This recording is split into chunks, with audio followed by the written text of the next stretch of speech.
Mamaya na natin pag-usapan. Ngayon, eto meron sagot na naman si Robin Padilla. Eto naman kay Attorney Claire Castro kasi sinagot siya ni Attorney Claire Castro mga bossing. No?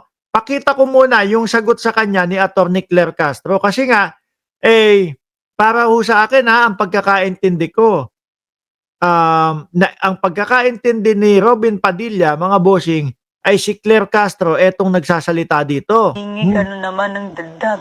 Puro palpak naman yung mga vlogger mo. Kaperaso ko lang kaperaso lang papakinig ko sa inyo. No? Para ho sa akin, although may picture dyan si Badoy, pero sasabihin ko lang, mas hawig at mas malapit doon sa boses ni Badoy, mga bossing, yung nagsasalita doon. Ngayon, siguro napagkamalan o ini-issue ni Ruben Padilla si Attorney Claire, mga kababayan. Sumagot ngayon si Attorney Claire. Ano sabi ni Attorney? Eto ho, mga bossing, nasan ba yun? Mayroon Tiangko. Ito. Para kay Robin Padilla, ang sagot ni Attorney? For the satisfaction of Senator Robin Padilla. Ayan, renekta, no? Ni Attorney Claire Sibinoy. Hindi po ako ang nasa video. Video clip. Dahil sa ating pagkakaalam, itong video na to ay lumabas na noon pa. At ibang muka ang pinapakitang binabanggit na madam. At sinasabi pa dito ni Attorney Claire, hindi nga alam ni Robin Padilla kung saan nanggaling yung kanyang source. Totoo naman mga kababayan, hindi nga ho ibinalita yan ng mga mainstream media, hindi ho kinagat ng mga mainstream media. Bakit mga bossing? Kasi hindi nila alam kung totoo, kung sigurado, kung fake news, kung AI. Di ba? Si Robin Padilla, grabe, nakakadiri, dinala pa doon sa Senado. Dinala pa sa Senado at yun yung inilagay niya doon. So ngayon, narinig nyo, sumagot si Attorney Claire. Ngayon mga bossing, eto, sumagot na naman si Robin Padilla. Ayan medyo siguro may gigil na si Robin Padilla kasi nasasagot siya Yusek Claire. Robin Padilla ho yan mga kababayan. Kung titingnan nyo po doon sa kanyang Facebook page, yan mismo ho. Nandoon ho mismo yan, no? Kaya hindi nila pwedeng sabihin na, hoy, pine-fake news mo, si Senator, Robin Padilla, Yusek Claire, wala ka naman po sa budget hearing para ikaw mismo ang sumagot sa mga tanong po ng mga senador. Naitanong ko po sana sa inyo mismo kung ikaw po ba ang sinasabi nila na nasa audio at kung totoo ba na may nawawalang 50 million sa opisina nyo at dahil nababanggit po kayo sa social media kasama ang salitang troll, kayo lang ang nag-iisip nun. Mga bossing. Sila lang ang nag-iisip nun mga kababayan. Pero tingnan nyo nga yung mga sumusuporta kay Pangulong Bongbong Marcos. Ang gagwapo nakaharap yung mga mukha. Di ba? Tingnan nyo yung mga DDS pag nagko-comment dyan sa comment section. Yung mga DDS pag nagko-comment dyan sa comment section, walang muka, tapos paulit-ulit, kung ano-ano mga sinasabi, bayaran ka, ganun lang hanggang ganun lang piso comment. Yun yung parang narinig natin na tinawag na, ang bobobo nyo naman. No? Wala naman kayong mga silbi. Sabi, nung kaboses ni Badoy, kung si Badoy man yun, o kaboses niya, mga kababayan. Diba? Halos doon po tumutukoy yung mga yun.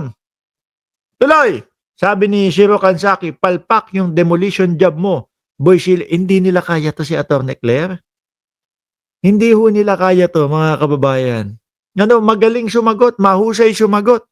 No, maganda pa. Diba? Maganda pa. Tsaka alam nyo mga kababayan, sa sobrang inis, buwisit nila kay Attorney Claire kasi nga talagang sinosopla silang lahat Kahit nakapikit pa yang sila Robin Padilla, kahit nakapikit pa po yang mga DDS na yan, mga boss chief amoser, alam na alam nila ang boses ni Attorney Claire. Dahil nga buwisit na buwisit at galit na galit sila, tatatak sa utak nila yan. Diba? Ngayon, naitanong ko po sana sa inyo mismo kung ikaw po ba ang sinasabi nila na nasa audio at kung totoo po ba na may nawawalang 50 million sa opisina nyo. dahil nababanggit po kayo sa social media kasama ang salitang troll. No? Chairman po ako ng Senate on Public Information and Mass Media.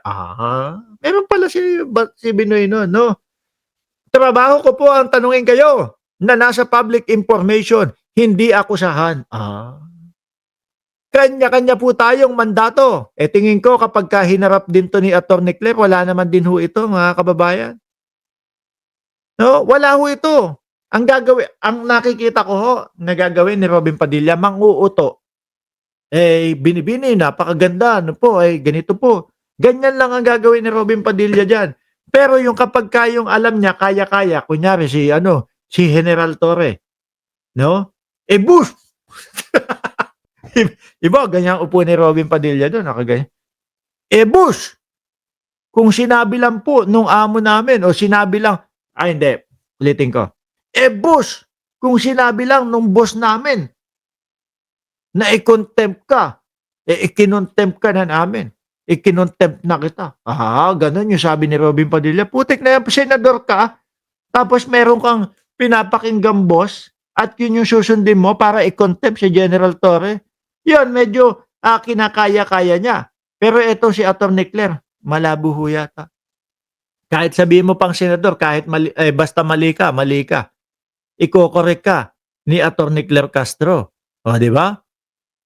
Kanya-kanya po tayong mandato. Mainam din po siguro na ipa-NBI na lang ninyo for verification. Sabi nga ni SP Vicente Soto, kung si dating Congressman Saldico ang nasa video, para hindi ka po nanghuhula dahil hindi mo po mandato ang magtanong. Ang mandato mo po ay sumagot at magpahayag ng katotohanan. Umiinit sila doon. Ano ba yung inanon to? Sa nakikita po natin, no?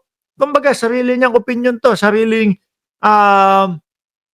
pakiwari niya to doon sa video ni Saldico. Kasi naman ho, mga kababayan, biruin nyo, unang live, panot.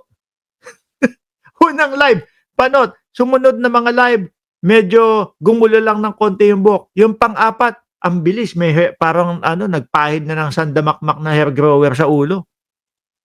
Di ba? Sa nakikita po natin na mga pag-iba-iba ng kanyang mga imahe, hindi mawawala sa isipan kung siya man iyon o hindi. Yun lang yung sinabi ni Atty. Claire Castro. Di ba? Binara na dati yan ni Senator Cayetano sa pambobola. Hindi, totoo. Si Robin Padilla, ganun ang estilo. Kapag yung tingin niya, hindi niya kakayanin o hindi niya maduduro, mga bossing, aanuhin niya, yung tipo bang bubula-bulahin niya. Magandang binibini, ganito po. Baka ang ending niyan, mga kababayan, sabihin lang ni Robin Padilla, kung si Rodante Marcoleta nga po, hindi na nagsalita, hindi na po ako magsasalita. Ganon din ang maging ending, mga bossing. Kung mga makikita po natin, yung mga pag-attend ni Robin Padilla, doon po sa mga hearing, mga kababayan, ay nako, wala, nga. Hindi po ba? Nga, mga kababayan, para lang po tayong nagpapakain ng isang senador, mga bossing.